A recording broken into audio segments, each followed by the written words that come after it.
தமிழக வெற்றி கழகத்தோட பொதுச் செயலாளர் புசி ஆனந்த் அவர்களை நேற்று கைது பண்ணிட்டாங்க.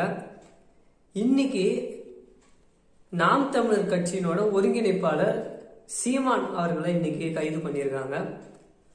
தொடர்ந்து இது மாதிரி அண்ணா யூனிவர்சிட்டி அந்த ஒரு பிரச்சனை சர்ச்சைகள் தொடர்ந்து இப்ப வந்துகிட்டே இருக்கு.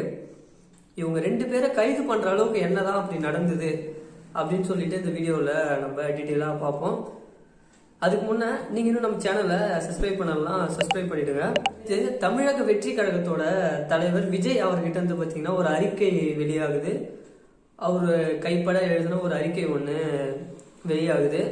அந்த அறிக்கையில அவர் என்ன சொல்றாருன்னா, தாய்மார்களா இருக்கட்டும், பெண்களா இருக்கட்டும், பெண் குழந்தைகளா இருக்கட்டும், இப்படின்னு பல தரப்பினர்களுக்கு சட்ட ஒழுங்கு ரீதியாகவும் பாலியல் வன்கொடுமை ரீதியாகவும் தொடர்ந்து நிறைய